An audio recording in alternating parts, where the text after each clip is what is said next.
the Bro 4 Squad podcast, and I'm your host, Brian Banner. We got some great topics to talk about today, but first, making the long trip down into my lab tonight, we have our very own zookeeper who is specializing in dragons, Jeff Hornacek. Horns, how we doing tonight? Oh my God, Brian, the dragons are out of control tonight. Gave him a couple Red Bulls, and you know how that goes. Thanks for having me on the podcast. I'm excited to be here and talk some movies. Me as well. Guys, we went pretty hard this weekend. We're a little too sore to hit chest day today, but we still got to get our protein shake in, you know, that meal replacement. And our first topic today has to do with movies. What? Crazy, I know, wow. right? Okay, I honestly was ready to talk about the slap chop, but I guess we'll get to it later. I mean, I don't know what to tell you. It is what it is. We're gonna keep plugging away at this. We're just gonna have to dig deep and plow through it, guys. This weekend was opening weekend for King Arthur, Legends of the Sword. Legends of the Sword. Might as well have been called some stupid. Might as well have like been. That. Now, we know that all of you guys checked out our movie review on the movie, but obviously China did not. Nope. This movie tanked opening weekend, bringing in under $15 million domestically and just under $30 million internationally, which is not shit. That does not bode well for a potential sequel or a Knights at the Round Table franchise. With that being said, we got a good fan question that we found on the interwebs from Mr. Undecillion? Undecillion, I think is how you say it. Undecillion? I like that the I've name. been drinking. Much respect. Love the question here. He says, how many executives do you think are clearing out their offices after King Arthur? Well, Mr. Undecillion it's a great fucking Twitter handle. It fits this question perfectly. First off, 15 million? I'm pretty sure I've heard of garage sales that make more money than that. Now, granted, they're probably celebrities selling ridiculous shit, but that is an atrocious haul for a movie. Brian, I know you and I talked about this in our movie review. We actually liked the movie. It's not a world beater. It's not the best movie of the year or anything, but I think this movie was marketed horribly. Every trailer, every commercial made it seem boring as shit. It's actually more fun than that when you get into the theater. It's more like a Guy Ritchie movie. And I'm not surprised. I mean, there's really no good time to release a movie this year. You're sandwiched between Guardians and Aliens, and most people have to decide what they're going to spend their money on. Tough luck for King Arthur, man. I didn't think this was going to be a huge franchise, but I was kind of hoping it would make a little more than what I, carry in my wallet. Okay, I got two things on this. First, how much does this suck for Charlie Hunnam? You finally decide to go into a big blockbuster. This is what you do. It's a decent movie. I mean, if I'm going to be honest with everybody, it's not going to win any awards, but it's a good movie. It's a good fun watch, and apparently he just fucking whiffed on it. Two, you and me talked about this off pod a little bit, either yesterday or the day before. I don't remember. We were drunk, but do you think this movie falls victim to the fact that 2017 is red fucking hot? Yeah. We're not going to see a year that's this hot for another 20 years as far as good movies coming out. And people just don't have enough money to go around to literally go to the movies every single weekend like we do. And they have to decide. And you hit the nail on the head. People aren't going to go and see this after Guardians, before Alien. I mean, the casual movie fans like me probably sees the commercial and they're like, I don't fucking care about this. This doesn't look fun. This looks too serious. We just saw Guardians, and like you said, we're either going to go see Alien this week, or if we're not, we're going to go see Pirates, or we're going to go see Baywatch. I mean, there's too many good movies nowadays. Are too good. You took it a little far there. Are we really going to go see Baywatch? I'm going to go see Baywatch. That Zac Efron does it for me. And this has been the Bro 4 Squad. I'm just kidding, guys. No, but my point is, the level of movies are too good nowadays to actually not put the investment into marketing. They marketed this poorly. Let's just say it. It looked boring as shit. I was bored in a 2-minute trailer. I was like, my God, is this over yet? The movie was not that bad. We're not going to get a sequel because this thing is going to lose literally upwards of $130 million, not counting P&A, production and promotion and advertising, which is too bad, man, because it was really not that bad of a movie. Man, I thought he would have pulled in more than this domestically, just literally because Charlie Hunnam is in it alone, coming off of Sons of Anarchy. I mean, that's a huge show. Yeah. People love this guy. You see him with his shirt off. I'm pretty sure in the trailer even. Like, that's enough to get $15 million worth of girls to go and see it, right? That's what you would think. I would think. But here we are, and it's over. I don't know. Also opening in China this week is another one of our favorites of the year, is Saban's Power Rangers. Now, this movie did atrocious. While the movie has grossed just under $140 million worldwide, in the largest market in the world, which is China, it can only account for $4 million of that. God. Knowing this, we have Prodigy? Masked Prodigy is this question. At Masked Prodigy. I love this one. And with the disappointing numbers in China this weekend, what are the chances of the Power Rangers getting a sequel? Man. So, at Masked Prodigy asked the question that was on all of our minds. This movie was kind of a surprise in the U.S. I think you and I grew up Power Rangers fans. I used to kick the shit out of my brother with my Red Ranger Halloween costume on. And by used to, I mean 3 days ago.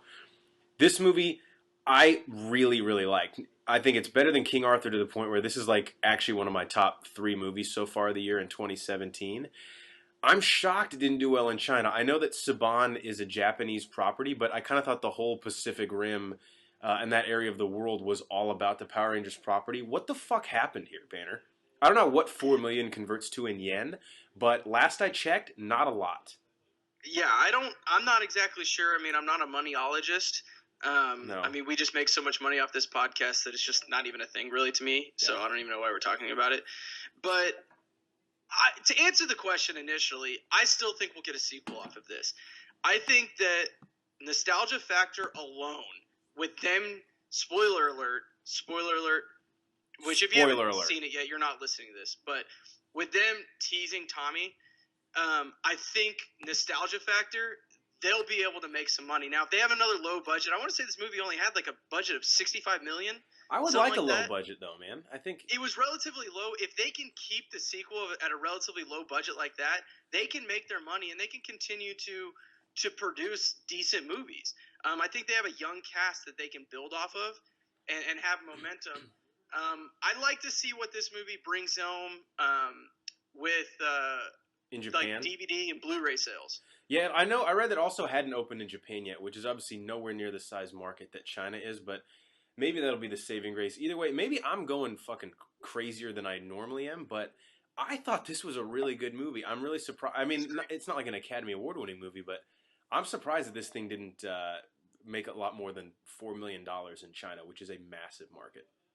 Yeah, I'm kind of surprised too. I don't know if it's like, I don't know, Chinese New Year and Year of the Dog or something, so they're all out celebrating. I know it's Mother's Day, but I don't know if they celebrate that there. So that's just overtly racist. I mean, I don't know. I'm not saying that they do or they don't, but maybe they were busy. Okay, fair enough. The other thing too, and they couldn't come out to the theaters. Yeah. The other thing too is, do you think that because I know the property was created in Japan, do they see this as kind of like a shitty American version of it, basically? Like, because the original show used a lot of the footage from Japan. Is this like, oh really? Like you're gonna try and just make your own and send it over here and hope we go see it?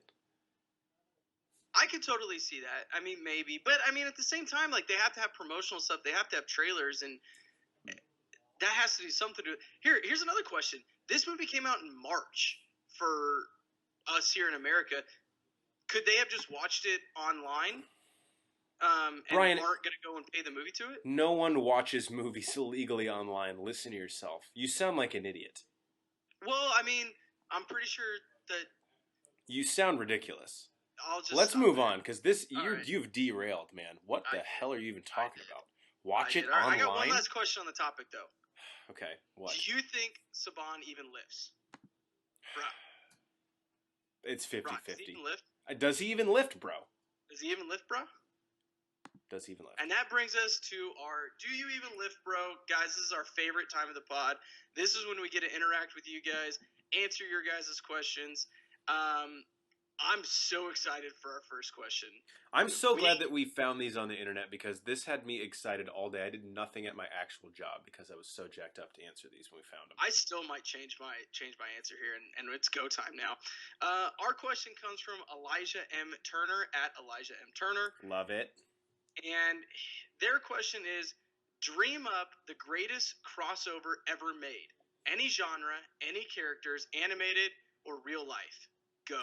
First off, Banner, I'll let you answer first, but I just want to say the fact that Elijah thought to ask this question on the internet just says he's a guy that I want to get a beer with, because these are the types of conversations you and I constantly have with each other.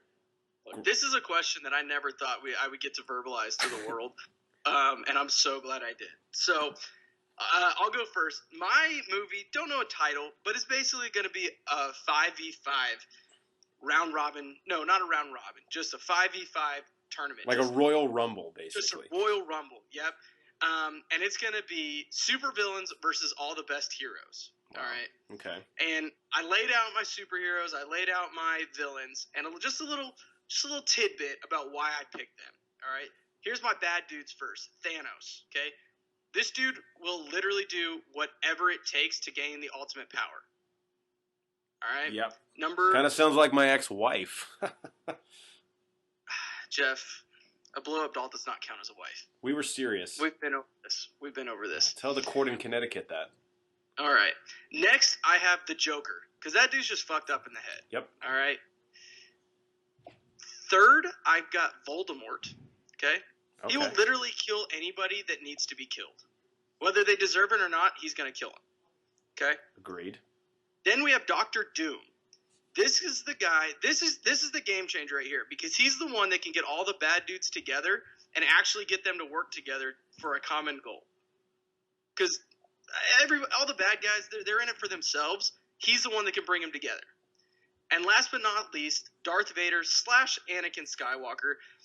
Because I've come to the realization that he'll just kind of do whatever people tell him to do as long as they have a little bit more power than him.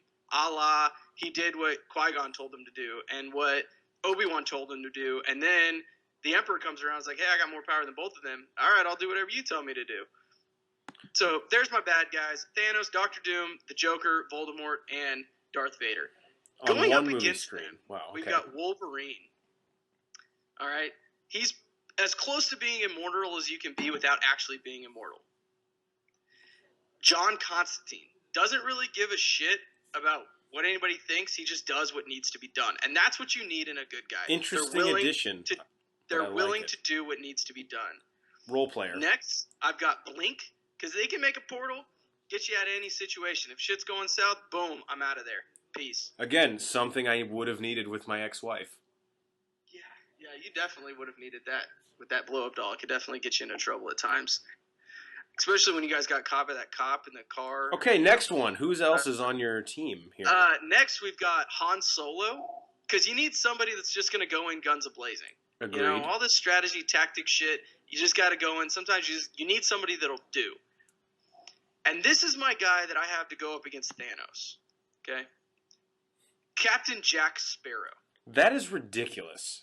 He thinks outside the box. He can scheme his way and manipulate his way out of anything. And he can literally convince Thanos to do something that Thanos doesn't want to do, a la kill the bad guys. Okay. Without actually knowing that that's what he's thinking. Well, that's a hell of a... I don't know how you're going to fit all that budget onto one silver screen, but my answer to Elijah's question, I took it a little bit of a different way. So you combined like a lot of famous characters in pop culture. I just straight up went and crossed over two fucking awesome franchises. And I, unlike you, have a title because I'm ready to pitch this to a studio right now. So if anyone's listening to this, get in touch with us. bro4squad@gmail.com.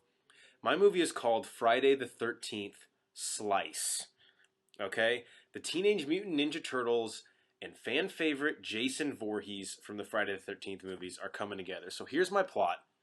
Jason starts killing martial artists in New York City who used to run the recreation classes at Camp Crystal Lake, where he was, of course, tortured as a child, and the Turtles have to stop him.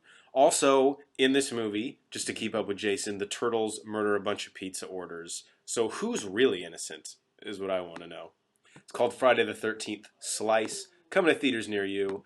Another option that Matt Geiger had, who's not on the pod because he had his wisdom teeth taken out today, rest in peace. We'll pour one out for you.